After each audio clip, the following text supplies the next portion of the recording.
எல்லாருக்கும் வணக்கம். மேடையில் இருக்கிறவங்க, ப்ரெஸ்ஸு, மற்ற எல்லாருக்கும். மாறன் அவர்களை பார்க்கும்போது எனக்கு இந்த இமான் அண்ணாச்சி நடத்துகிறாரு பாருங்க, ஒரு குழந்தைங்க ப்ரோக்ராம்.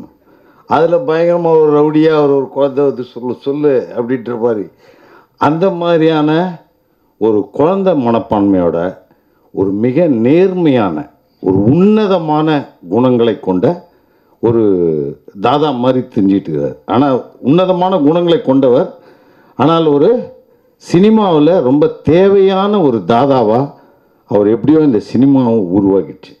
அதனால் மிக தேவையான ஒரு மனிதராக, மிகச்சிறந்த ஒரு நண்பராக எனக்கு கிடைச்சிருக்கிறதுல எனக்கு ஒரு மிகப்பெரிய பெருமை. அதுவும் இந்த படத்தில் நான் நடித்தது அதை விட ஒரு சிறந்த பெருமை. இந்த படத்தோடைய கதை, அதாவது இந்த உலகத்தோடைய பிரச்சனையே இதுதான், மதம். அதை எப்படி மதம் மனிதனுடைய வாழ்க்கையில் அவனுக்கு அது தேவைப்படுதா இல்லை தேவைப்படலையா, எந்த மாதிரியெல்லாம் ஒரு மதம் ஒரு மனிதனை வைத்திருக்கிறது, ஒரு சமூகத்தை உருவாக்கி இருக்குது அப்படிங்கிற ஒரு கதை. இதுதான் ஒரு மிகச்சிறந்த ஒரு இயக்குனர் இந்த காலகட்டத்துக்கு ஒரு சமூகத்துக்காக ஒரு படம் படைக்கணும்னா அவன் இப்படிப்பட்ட கதைகளை மட்டுமே தேர்ந்தெடுப்பது தான். அதாவது எந்த நோய் ஒரு சமூகத்தில் அதிகமாக இருக்குதோ அதற்கான மருத்துவம் பார்க்கறது தான் ஒரு மருத்துவர்களுடைய ஒரு வேலை. அப்படிங்கிற மாதிரி கலைஞர்களுடைய வேலை அப்படிங்கும்போது நாம் இந்த சமூகத்தை உற்று நோக்குவது, இந்த சமூகத்தை உற்று நோக்கும்போது இந்த சமூகத்தில் இருக்கிற நோய் எது, ஏன் இந்த சமூகம் இவ்வளவு வீழ்ந்து கிடக்குது, அப்போ அதை நிவர்த்தி செய்கிற மாதிரியான ஒரு கதையை அவர் எடுத்ததே எனக்கு ஒரு மகத்தான. அந்த அளவுக்கு அவர் இருக்கிறவர். யார்கிட்ட வேணுமா ஒரு கால் ஷீட் வாங்கலாம், ஏதோ ஒரு கமர்ஷியலான ஒரு ஃபைட்டு 4 சாங்கை வச்சு ஒரு 2 காமெடியை வச்சு ஒரு பெரிய வெற்றி அப்படின்னு சொல்லுகிற ஒரு படங்களை அவரால் எடுத்திருக்க முடியும்.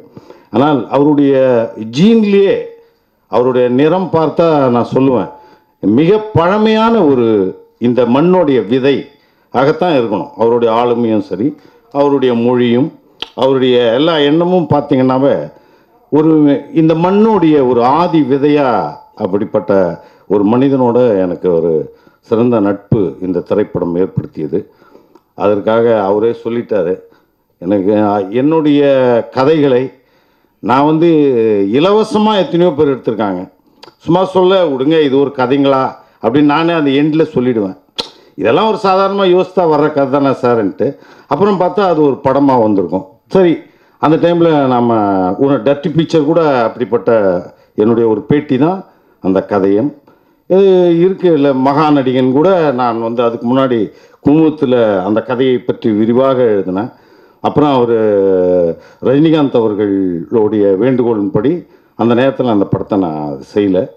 அதனால் அந்த கதையை சொன்ன உடனே பார்த்தீங்கன்னா அது சத்யராஜ் அவர்கள் ஒரு இது அந்த மாதிரி. ஆனால் அப்படித்தான் நான் இவர்கிட்ட ஒரு கதையை சொன்னேன். அவர் போகிற போக்கில் அதை எடுத்துக்கிட்டு அடுத்த வருஷம் பண்ணியிருந்தா கூட நான் ஒன்றும் கேட்க மாட்டேன்.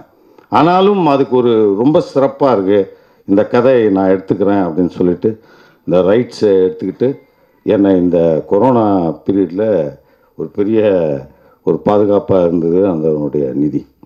அது மற்றபடி நீங்கள் விரைவில் இந்த படத்தை பார்ப்பீங்க, ரொம்ப கொண்டாடுவீங்க அப்படின்ற எண்ணத்தோட விரைவில் நன்றி, வணக்கம்.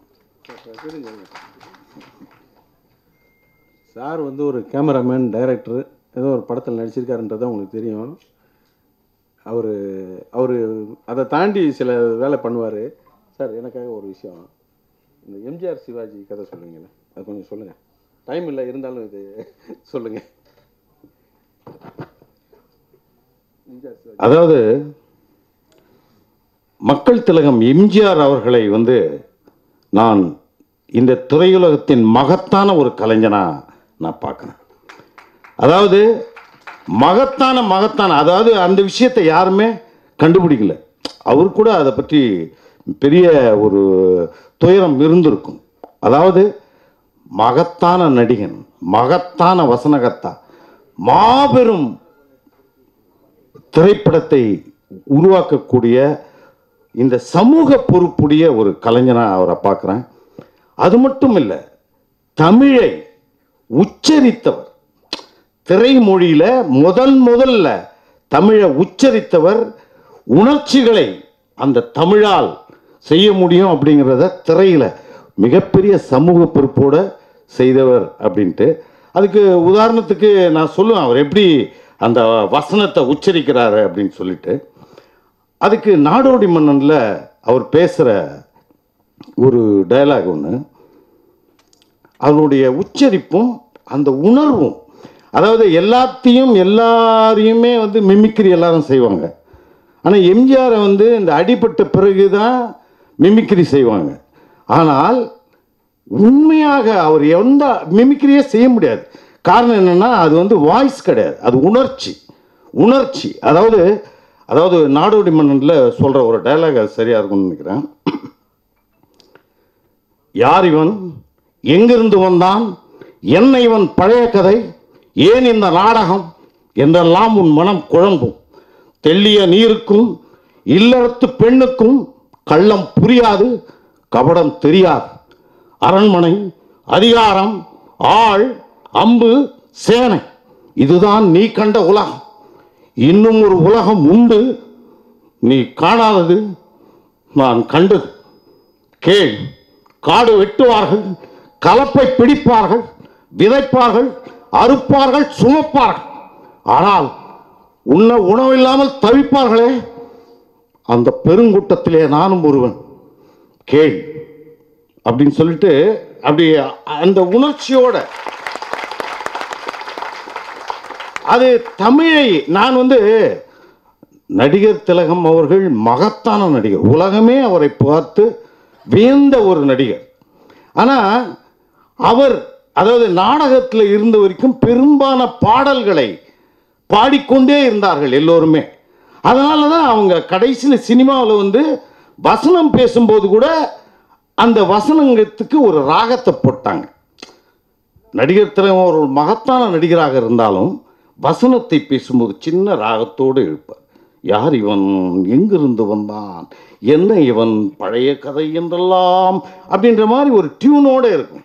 ஆனால் அதை மொழியாக, அதை உணர்ச்சியாக மாற்றியது மக்கள் திலகம் அவர்கள் என்பதை இந்த நேரத்திலே பதிவு செய்கிறேன். அதனால்தான் அதாவது படித்தவன், பெரிய விமர்சகன், பெரிய டாக்டர், இன்ஜினியர், ஐஏஎஸ், ஐபிஎஸ், ஏன் எம்ஜிஆர் கூட இருந்தவங்கள்லாம் கூட அவருடைய சிறப்பு எதெல்லாம் அப்படின்றது தெரியாது. ஆனால் படிக்காதவன், பாமரன் அவரை இறக்கும் வரை தங்களது முதலமைச்சராக உருவாக்கினார். அது அந்த கலைக்கு அவர் கொடுத்த நேர்மையும் உண்மையும் உழைப்பும் என்று நினைக்கிறேன். நன்றி, வணக்கம்.